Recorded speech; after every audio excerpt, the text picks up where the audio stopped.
Eita glória, você pode sentar. Aleluia. Glória a Deus. Aleluia. Aleluia.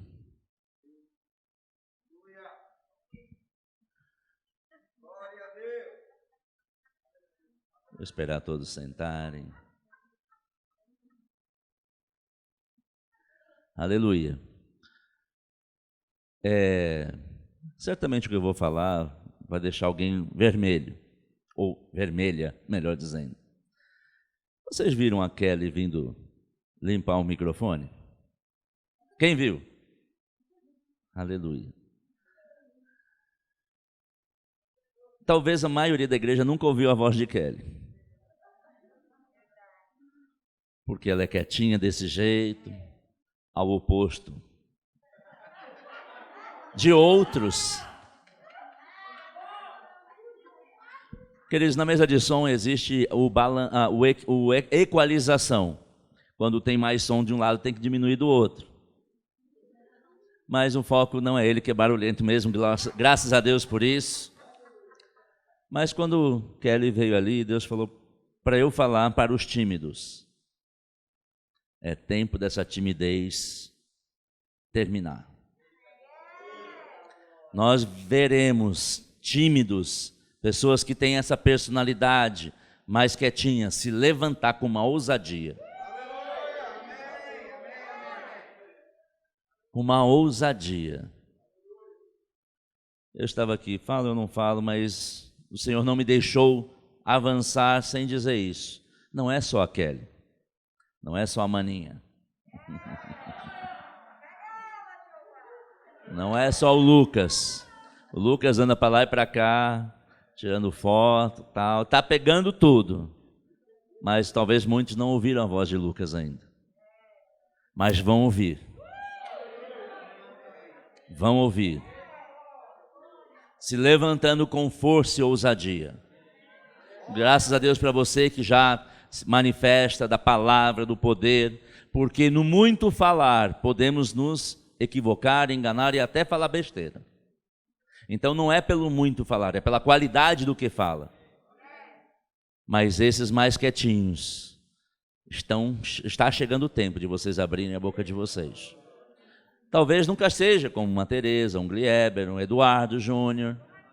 Talvez nunca chegue, porque já estão mais avançados, o Aurélio e outros. Mas não será mais como está sendo até agora. Por causa de uma unção que vai invadir vocês. Aleluia. Vai pegar. Eu vejo o Lucas passando para lá e para cá, eu me vejo. Uma conferência de homens, eu queria estar recebendo, mas não queria estar envolvido. Eu não queria me expor, eu estava ali tirando fotografia, até que o profeta disse, pegue alguém a máquina desse rapaz. E é a mesma máquina que está aí na tua mão, viu, Lucas? Essa mesma máquina.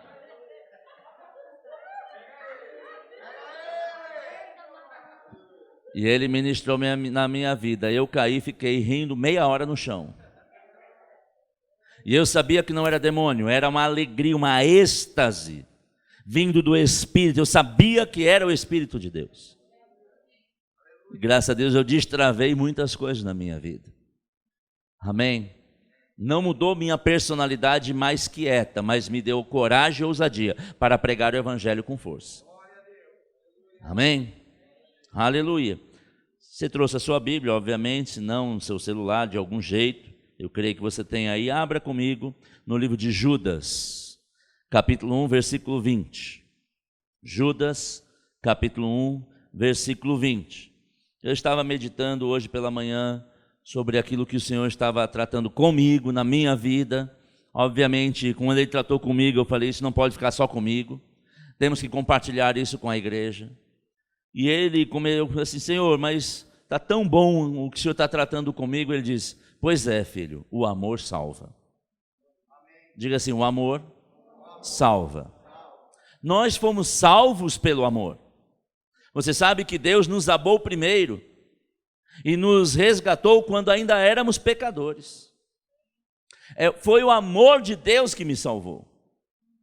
Teve o processo da salvação, que foi eu ouvir o evangelho das boas novas de Cristo, entender que aquilo era muito melhor do que a vida que eu tinha, e eu tomei a posição, segundo a instrução da palavra, de confessar com a minha boca aquilo que eu já estava crendo no coração. Por isso eu fui salvo. Mas esse foi o processo. O que causou ou provocou a minha salvação foi o amor de Deus, que estabeleceu a forma para eu ser salvo, como também para você. Você tem que entender isso. Deus nos deu essa palavra da grande pesca, mas essa palavra é por causa do mesmo amor de Deus que me salvou e te salvou. O amor de Deus não diminuiu, não está menor, ele continua do mesmo tamanho. Mas o amor de Deus cresceu? Não, o amor de Deus é do mesmo tamanho, como sempre foi. Incondicional. Agora nós podemos ouvir desse amor, viver esse amor e manifestar desse amor com palavras. Diga assim: eu fui salvo pelo amor de Deus. Aleluia. Porque só um amor do tipo de Deus, que é o amor ágape, que Paulo fala muito bem lá em 1 Coríntios, no capítulo 13, que muitas vezes nós só falamos perto de casamento ou relacionamento, mas aquele amor é o amor do Pai por toda a humanidade, o amor perfeito, que não busca seus próprios interesses. Queridos, cada vez que eu estou meditando mais na palavra, eu vejo como a palavra, muitos até podem duvidar se a Bíblia é a palavra de Deus, mas nós conseguimos ver pessoas diferentes, em épocas diferentes, que escreveram totalmente conectado a essa palavra. A palavra em não buscar o seu próprio interesse, porque Deus não buscou o seu próprio interesse, Jesus não buscou o seu próprio interesse, quando Ele aceitou vir para a terra, viver como homem, para sofrer perseguição e todo tipo de acusação, para que eu e você fôssemos salvos. Ele demonstrou o amor sem interesse, por isso Ele revelou a Paulo, e Paulo bem escreveu. Aleluia. Judas capítulo 1, versículo 20, você acompanha na sua versão, qual seja a sua versão. Eu vou ler na versão transformadora, praticamente acho que todo o texto, que eu não vou repetir, todo o texto que eu vou ler na versão transformadora. Você acompanha com a sua, é uma outra forma. Eu falo inglês e espanhol, e às vezes tem palavras que são do inglês, se pedir para 3 tradutores diferentes, eles vão usar 3 palavras diferentes no português. É o mesmo sentido, é o mesmo original, mas traduzidas de uma forma diferente. Mas o princípio é o mesmo, então fique tranquilo. Amém? Diz assim, Judas 1:20. Mas, amados, edifiquem uns aos outros em sua fé santíssima. Em sua santíssima fé. Orem no poder do Espírito Santo. Como é que eu devo orar? No poder do Espírito Santo. Faz toda a diferença eu orar da boca para fora, da cabeça para fora, ou do Espírito que habita em mim, no poder do Espírito de Deus. Eu preciso ter entendimento que quando eu estou orando não é simplesmente uma tagarela, não é um papagaio, não é uma repetição. Quando eu oro buscando de dentro do Espírito, essa oração manifesta o poder. Aleluia. 21. E mantenham-se firmes no amor de Deus, enquanto aguardam a vida eterna que nosso Senhor Jesus Cristo lhes dará em sua misericórdia. Tenham compaixão daqueles que vacilam na fé. Como é que eu devo tratar aqueles que são fracos na fé, vacilam na fé, ou ainda nem têm fé? Com compaixão. Queridos, é muito fácil nós criticarmos alguém que fraqueja na fé. É muito fácil nós olharmos para o mundo e dizer, coisa horrível. Deus também olha para o mundo e vê coisas horríveis. Mas a reação de Deus não é de nojo ou rejeição, é de compaixão. Aleluia. Quando eu olhar para alguém que está deficiente na fé, talvez não vivendo e manifestando a fé, eu tenho que ter compaixão dessa pessoa. Entender que não faz porque não quer. Aí você pode dizer, não, mas tem pessoas que a gente já falou, mas que eles têm muitas histórias, têm muitas barreiras mentais, que nós podemos orar e Deus vai revelar como é que nós vamos alcançar aquela pessoa para que ela se fortaleça da fé. Porque dizer para alguém que está indo para o inferno que ele vai para o inferno não vai mudar o destino dele. Tereza tem esse testemunho, está aqui o meu cunhado, o irmão dela, para provar. Eles têm uma prima que por 15 anos pregou as más novas ou as más antigas para tentar que ela salvasse. Dizia, você vai para o inferno, hein? Você vai para o inferno, você vai para o inferno. Quem está indo para o inferno não vai mudar o caminho sabendo que está indo para o inferno, porque está indo para o inferno. Mas quando numa igrejinha, numa cidadezinha vizinha no interior, ela ouviu falar do amor de Deus, que é o evangelho das boas novas, ela disse, isso aí eu quero.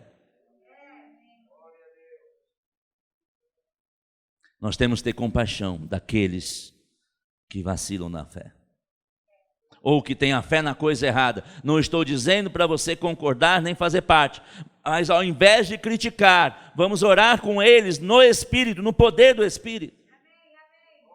Agora, junto com a compaixão, porque não adianta orar com acusação. Pai, salva esse miserável, para parar de me perturbar. Oração sem poder.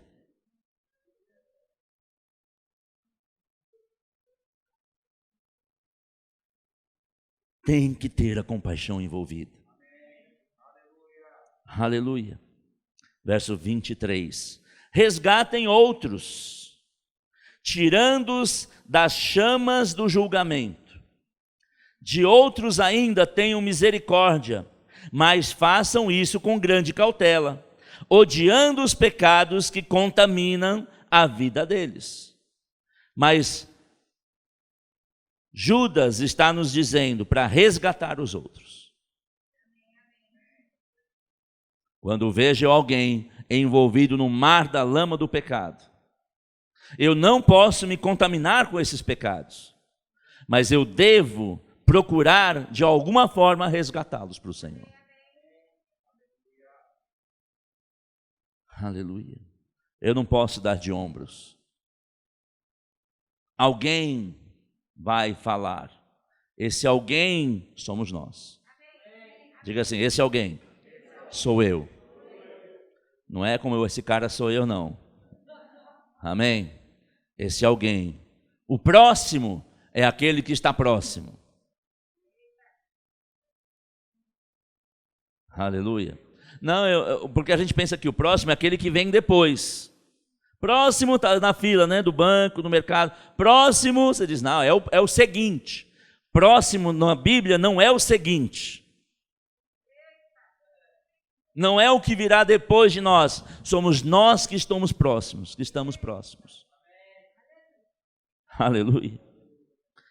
Eu quero estabelecer uma base para algo que o Senhor me chamou, me orientou para fazer, mas eu preciso estabelecer uma base na palavra. Amém? 2 João, capítulo 1, volta um pouquinho na sua Bíblia, já está no papel. 2 João, capítulo 1, versículo 6. 2 João, capítulo 1, versículo 6, diz assim: o amor consiste em fazer o que eu quiser. É assim que está na sua versão?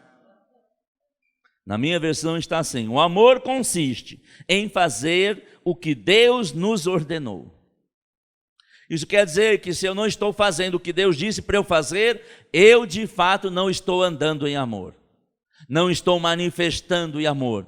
E Deus disse para que nós pregássemos o evangelho a toda criatura e fizéssemos discípulos de todas as nações. Não, eu estou cheio de amor. Há controvérsias. Está obedecendo o mandamento de pregar o evangelho? Porque quem ama, salva. Leva a palavra da salvação. E ele continua. E ele ordenou que amemos uns aos outros, como vocês ouviram desde o princípio. Esse não é um novo mandamento, amar uns aos outros. Devemos amar a Deus, sim, sobre todas as coisas, mas amar ao próximo como a nós mesmos. Aleluia. Quem não ama, a Bíblia diz que provavelmente nem salvação tenha. Quem não anda em perdão, quem não ama não perdoa. Eu amo, mas não perdoo. Mentira. Não ama. Porque quem ama, perdoa. Porque não toma aquela ofensa como suficiente para romper o seu relacionamento com Deus. Porque as pessoas pensam assim, eu vou dar um exemplo, brincadeira para usar um exemplo.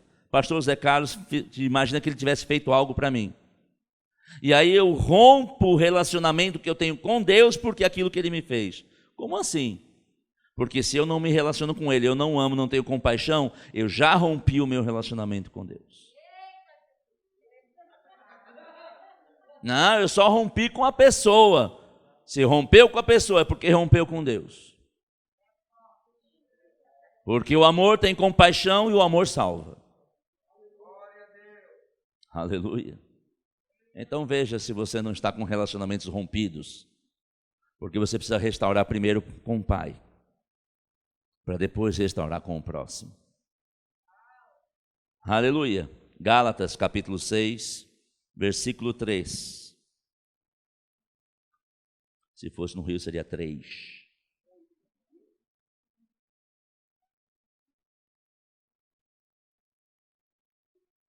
Aleluia. Gálatas 6:3 diz assim: se vocês se consideram importante demais para ajudar os outros, estão apenas enganando a si mesmos.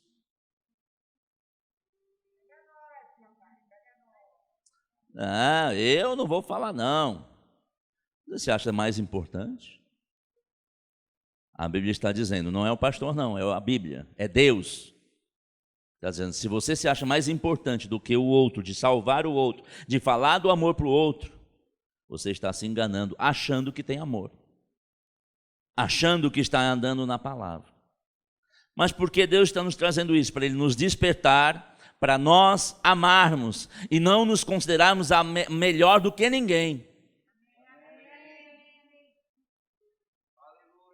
Aquele que é o maior de todos se fez servo. Pagou o alto preço para que nós tivéssemos a vida eterna. Quem é maior que Jesus aqui? E se Ele é o maior e nos deu exemplo, nós devemos seguir esse exemplo. Aleluia. Aleluia. Agora, queridos, voltando ao tema oração. Muitas pessoas não estão orando com aquela intensidade no poder de Deus. Por quê? Porque já não estão vendo resultados nas suas orações. E aí quando ora, já não ora com intensidade. Muitos estão fracos na sua fé, desanimados na sua fé, duvidando desse poder de Deus. Mas se eu estou fazendo isso, ou alguém está fazendo isso, precisa urgentemente descobrir-se de novo com Deus.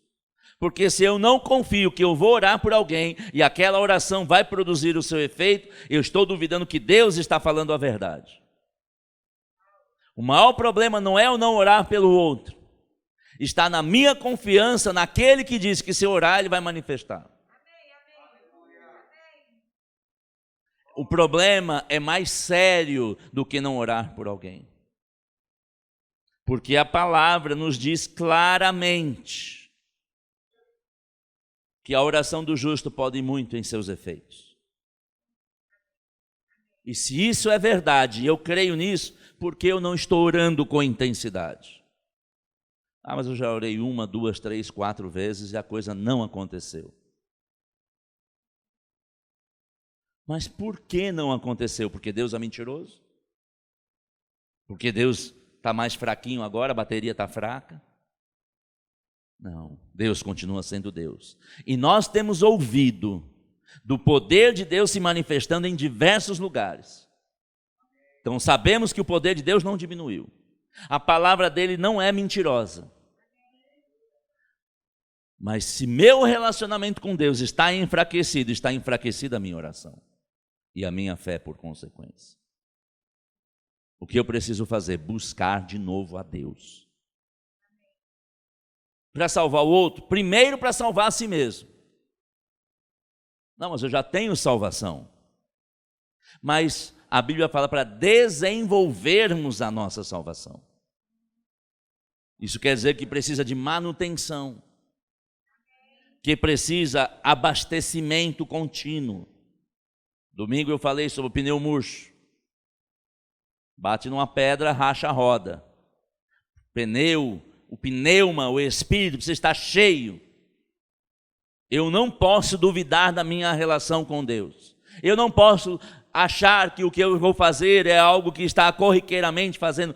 Mandou orar, eu vou orar. Mas sem fé é impossível agradar a Deus. Mas a fé vem por uma comunhão com o Pai e uma certeza que o que Ele disse é a verdade. Quer dizer, eu já orei por muita gente que morreu. Por que morreu? Eu não sei dizer, mas eu nunca duvidei do poder de Deus. Porque eu já orei por muitas pessoas que viveram, apesar de um diagnóstico de morte e maligno. Eu não duvido do poder de Deus. Aleluia. A palavra também diz em Jeremias 23, 29. Acaso a minha palavra não arde como fogo? Não é como um martelo que despedaça a rocha? A palavra de Deus tem esse poder? Tem. Efésios 6,17, na parte B do versículo diz: empunhe a espada do Espírito, que é a palavra de Deus. Essa espada é afiada. Eu, quando estive nos Estados Unidos há 2 anos atrás, com Tereza, Aurélia e Joana, comprei 2 canivetes suíços, porque eu tinha um, eu semeei, eu quis comprar outros. Esses 2 canivetes, especialmente um pouco que é um pouco maior, aquele canivete, eu não brinco com ele. Eu já uma vez fui fechá-lo e sem querer eu mantive meu dedo no caminho dele, ele rachou meio centímetro da minha unha e do meu dedo. Eu também tinha em casa, antes do que eu tinha em casa ser usado como ferramenta para desparafusar parafuso, uma faca para sashimi, quase que uma espada de samurai. Eu mantinha numa caixa fechada no topo do armário onde só eu alcançava, porque eu sabia que ninguém podia brincar com aquilo. Eu mesmo tratava aquela faca de peixe, de cru, com todo cuidado e respeito, porque eu sabia que aonde ela passasse, ela iria cortar. Você tem isso na palavra de Deus? Que aonde você passar a espada da palavra, vai separar o que está errado do que está certo. Você tem esse respeito pela palavra, como talvez se eu lhe desse na mão uma espada de samurai. Você já viu isso em filme? Joga aquela seda e passa e corta. Ninguém brinca com uma espada assim. Por isso nós também não podemos brincar com a palavra. Mas se nós imaginarmos que a espada está cega, o fio está cego, porque tem faca na minha casa que eu passo na mão assim, vai passando manteiga no pão, escorreu na mão, ela só faz cosquinha. Mas aquela do peixe, ou o meu canivete, eu já seguro hoje muito mais cuidadoso, porque eu sei que corta. A palavra de Deus é como essa espada, aliás, é muito mais afiada. Nós precisamos voltar a ter essa certeza e essa consciência da palavra. Aleluia. Hebreus 4 diz que a palavra é viva e poderosa, mais cortante do que qualquer espada. Mas sabe que se nós não tivermos esse entendimento, nós podemos nem pegar a espada da palavra porque não acreditamos que ela funciona. Há um tempo, há um chamamento de Deus para orações no poder do Espírito, para a consciência e a certeza de que essa palavra, ela vai fazer o que disse que vai fazer. Por isso, o fundador do nosso ministério, o pastor Bud Wright, ele era tão duro com alguém falando contrário à palavra. Ele disse várias vezes que se alguém andasse com ele em incredulidade, ele não ia andar mais com essa pessoa, para não machucar a fé dele. Se eu tenho uma espada afiada e alguém vai desparafusar um parafuso com a espada afiada, ou com a faca afiada, vai estragar a faca, ou o fio da faca. Se você tem uma palavra e sabe que ela é poderosa e faz o mau uso dela, você estraga o fio, não da palavra, mas da sua confiança no fio da palavra. Por isso o pastor Buddy não tolerava falar coisas negativas, incredulidade ou contrária aos princípios da palavra. Quem já viu a ministração dele, já ouviu ele falar, as pessoas dizendo, pastor, eu estou morrendo de fome. Ele diz, pare de mentir. Ah, mas é uma expressão contrária à palavra. Não está morrendo, só está com fome. Ah, mas isso é meio radical. Por isso que a palavra não está funcionando quando sai da boca daqueles que estão brincando com as coisas.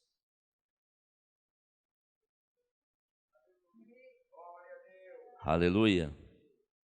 Muitos não estão orando com o poder de Deus porque perderam a esperança. Não tem mais jeito, mas queridos, essa noite eu quero que você se levante com sabedoria, com ousadia pelo Espírito. Existe poder na nossa oração e na palavra de Deus suficiente, porque foi por essa palavra que eu sou salvo. Por essa palavra que eu fui livre do câncer. Por essa palavra que mudou o meu caráter. Ela funciona, eu sou prova viva disso.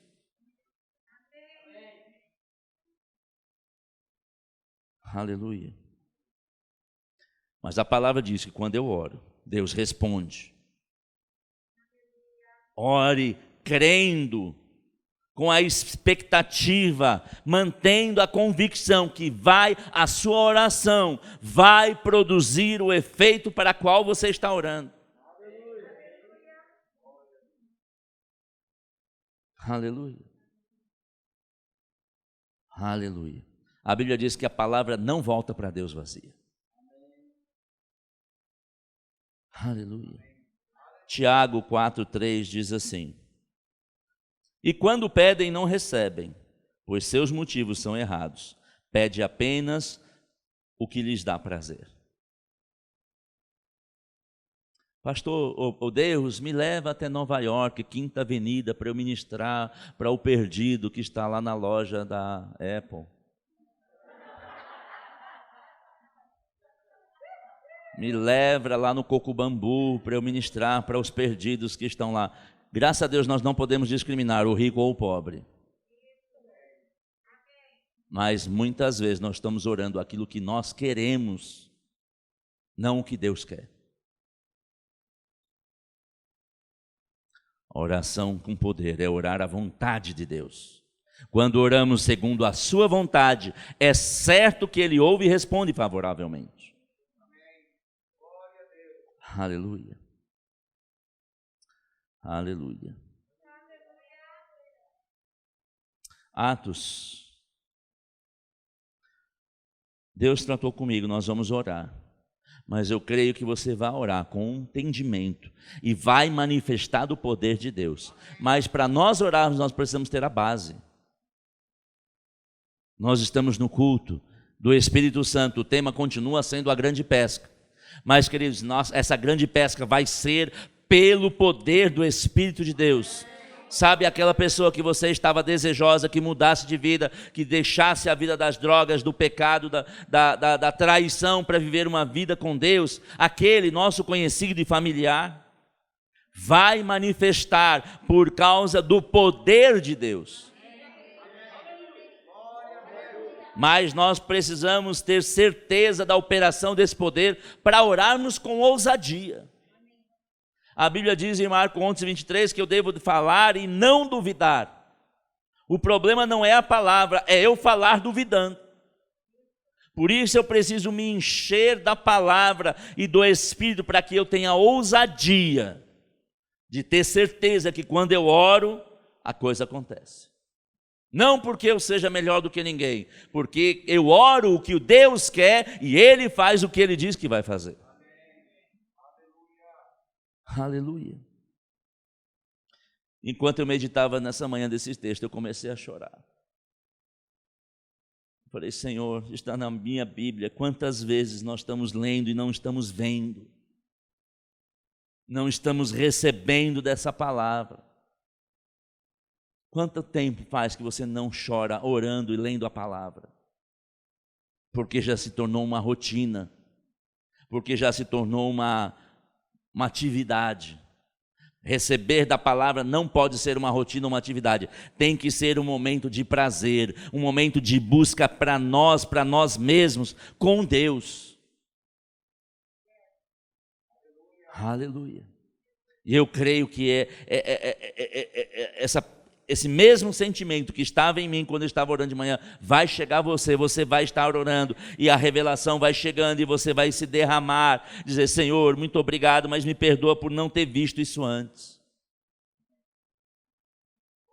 Aleluia. Atos capítulo 11, versículo 20, diz assim: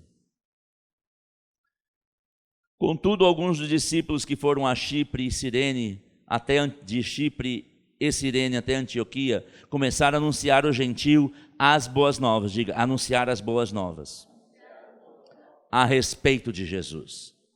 Queridos, para salvação nós precisamos anunciar as boas novas a respeito de Jesus. Mas já tem 2021 anos, mas continuam sendo para muitos como boas novas, porque eles não creem, não receberam dessas boas novas. E alguns que creram se desviaram da verdade e precisam ser relembrados das boas novas. Verso 21. A mão do Senhor estava com eles, e muitos destes gentios creram e se converteram ao Senhor. Nós vamos orar. E muitos do que ouvirem das boas novas vão crer e se converterem. Aleluia. Atos 14, 1. Diz assim, Atos 14, 1. Em Icônio, Paulo e Barnabé também foram à sinagoga judaica e falaram de tal modo que muitos creram, tanto judeus como gentios. Mas o judeu já não era o povo de Deus, mas eles estavam numa revelação antiga, vivendo debaixo de uma escravidão da lei, da religiosidade.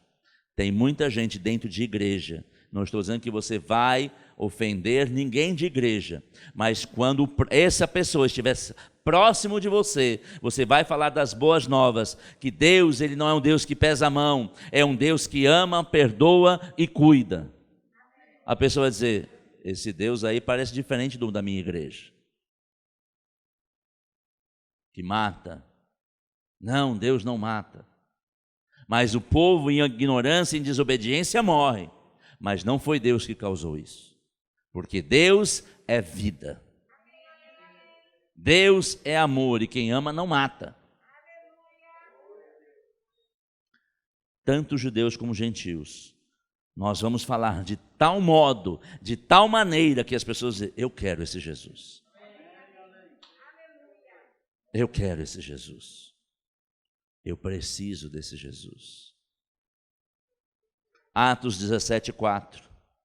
Alguns dos judeus, Atos 17:4. Alguns dos judeus que ouviam, foram convencidos e se uniram a Paulo e Silas, bem como muitos gregos tementes a Deus e várias mulheres de alta posição. Pessoas vão crer e vão se juntar com você para pregar o evangelho para todo nível de pessoas. Talvez você vai se levantar em primeiro lugar na sua casa individualmente, mas não demora para você ter um grupo de pessoas junto com você, juntos na mesma fé, na mesma convicção. Aleluia.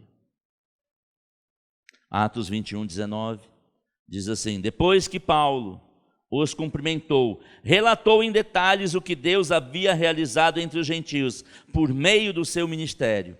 E você vai dar testemunho.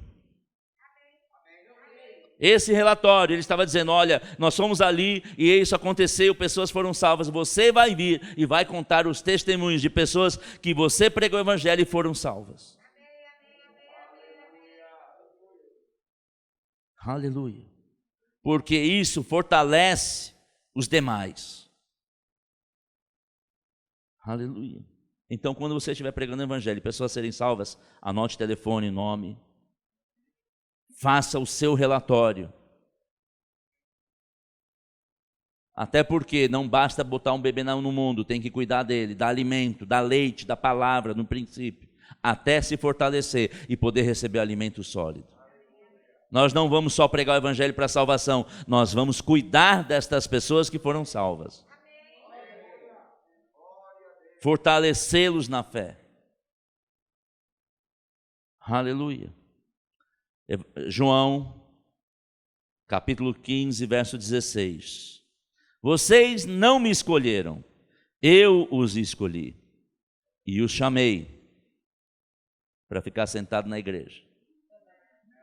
Confortável, ar-condicionado, cadeira estofada.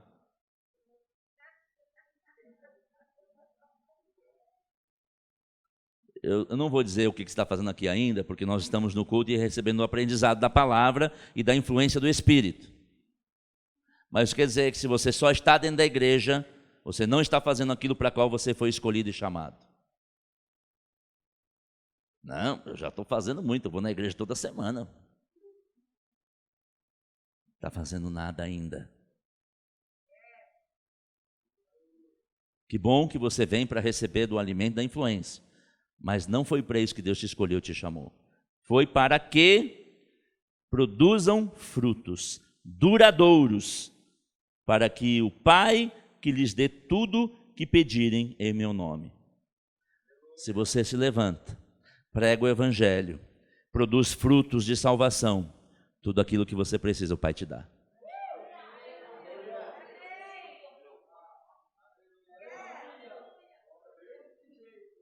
Por isso que quando no domingo eu falei, eu estava orando sobre, Pai, por que a pesca não a colheita?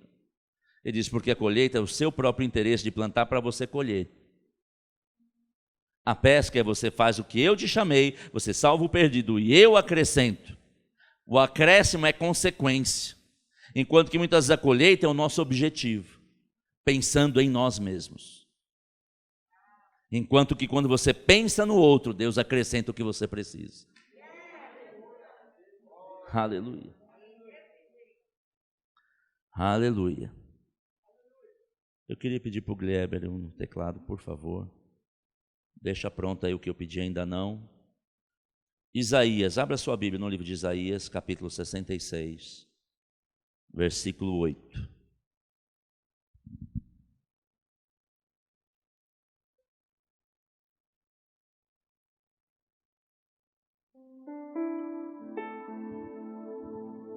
Diz assim, eu vou ler a parte B do versículo 8. Mas quando começarem as dores de parto de Sião, seus filhos já terão nascido. Acaso eu levaria esta nação à hora do parto e não a faria nascer? Diz o Senhor. Não, jamais impediria de nascer, diz o seu Deus. Nós precisamos começar a gerar essas dores de parto. Gemer por pessoas, por causa da compaixão, por causa do amor. E Deus está nos dizendo, através do que Ele disse ao profeta Isaías, se você tiver compaixão, chorar e gemer pela salvação daquela pessoa, é certo que nascerão de novo. Ele disse: você acha que eu ia deixar você ter dor e não faria nascer?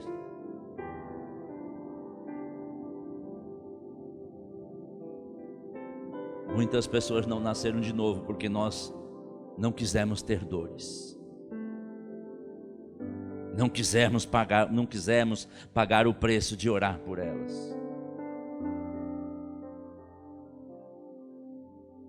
Ficamos nos nossos confortos, nas nossas próprias pensamentos, desejos egoístas. Mas Deus está dizendo: é o tempo de nós orarmos por perdidos, orarmos por pessoas ao ponto de chorarmos ao ver essa pessoa que ainda permanece no engano do pecado. Não nos afastarmos no sentido, que se alguém vai lá e faz. Queridos, nós não podemos desistir de orar pelos perdidos, a começar pelos da nossa família. Não é errado você orar por alguém da sua família, mas, queridos, é a hora de sairmos da nossa zona de conforto, porque aí o poder do Espírito vai fazer grandes coisas, grandes pescas. Aleluia. Eu estava vendo uma reportagem esses dias de um atum que foi vendido agora no começo do ano no Japão, um peixe, por R$1 milhão. E nem foi o mais caro da história. Já tiveram peixes 20 vezes mais caros do que aquele. O japonês valoriza aquilo, se esforça para aquilo, para algo que vai encher a barriga natural. Se nós não tivermos o mesmo zelo, o mesmo objetivo e pagarmos um alto preço por aqueles peixinhos do Senhor, do que o que nós estamos fazendo nessa terra com aquilo que Ele nos mandou. É o tempo, queridos, de nós andarmos em compaixão com pessoas. Dores de parto, graças a Deus, porque nós cremos pela fé que uma mulher natural não vai sentir dor de parto. Sandrinha para mim é um testemunho vivo disso. Ela cria. Eu vou ter minha filha que está aqui, Manu, 8 anos. 8, Manu? 7. Esse ano faz 8? 7 anos. Ela creu: pai, eu não vou ficar sofrendo. Mas houve um carregar, houve uma gestação. Não estou dizendo que você vai sofrer por pregar o Evangelho, porque eu creio que vem uma graça para você pregar, mas existe um carregar, uma gestação. Essa dor, eu não estou profetizando que você vai sofrer, não. Eu estou dizendo que você vai carregar, vai gerar em você a salvação de muitos.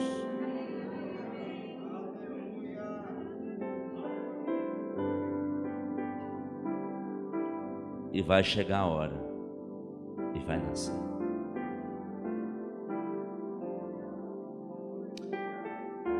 Eu não sei se você quer ficar em pé, se quer ficar sentado ou ajoelhado. Nós vamos orar. E eu creio que por causa da compaixão que você está sendo despertada, o poder de Deus vai se manifestar.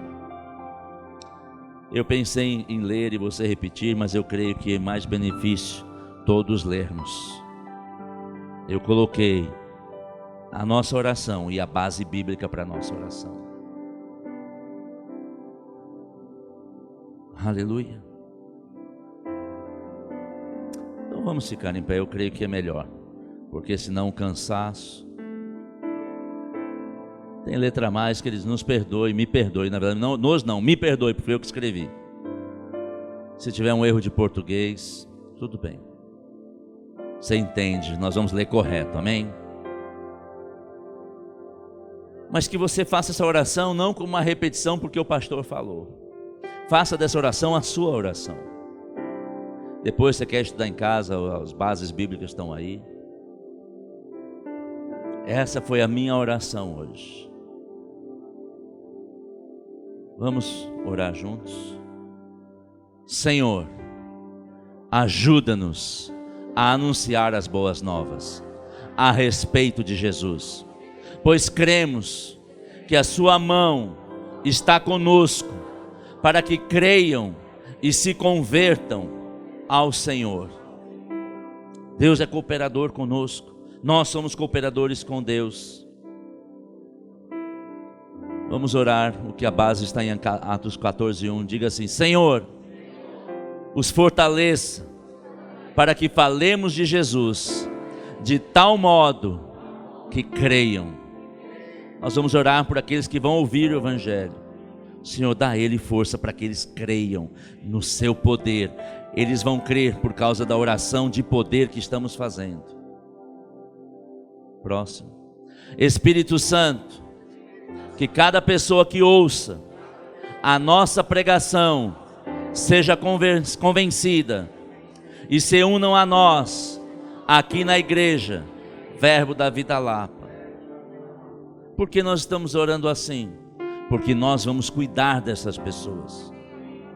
Elas não vão nascer de novo e ficar debaixo de condenação, de acusação, de incredulidade. Elas vão ouvir da palavra da verdade que a liberta, como tem nos libertado. Pai, que possamos testemunhar em detalhes que o Senhor realizar através da nossa mensagem da salvação. Nós temos que orar e crer que a gente possa sim falar para muitos, porque muitos serão salvos por causa da nossa posição. Diga assim: Pai, obrigado por me escolher e me chamar para ir e produzir frutos duradouros para o Senhor, para que o Senhor nos dê tudo o que pedimos em seu nome. Aleluia. Pai, que não sejamos religiosos, mas que vejamos o verdadeiro poder do seu Evangelho. Senhor, nos ajuda a ter compaixão por almas, que possamos fazer todo o possível para encontrar e salvar o perdido. Eu creio, eu estou fazendo essa oração, fiz essa oração mais cedo, sozinho, sincero. Deus vai te colocar à frente de pessoas que precisam receber dessa palavra. Pessoas que talvez estejam na ponta ou na beira de um abismo. E você vai estar lá e vai pregar o Evangelho, e essa pessoa vai aceitar o Senhor e vai viver e vai contar os feitos do Senhor. Senhor, nos ajude a sentir as dores de parto por causa daqueles que vão nascer de novo e Cristo ser desenvolvido neles. Lembre, essa dor não é um sofrimento, é uma compaixão que produz um constrangimento em nós, um impelir de ter certeza que nós estamos fazendo algo, que Deus vai operar na vida das pessoas.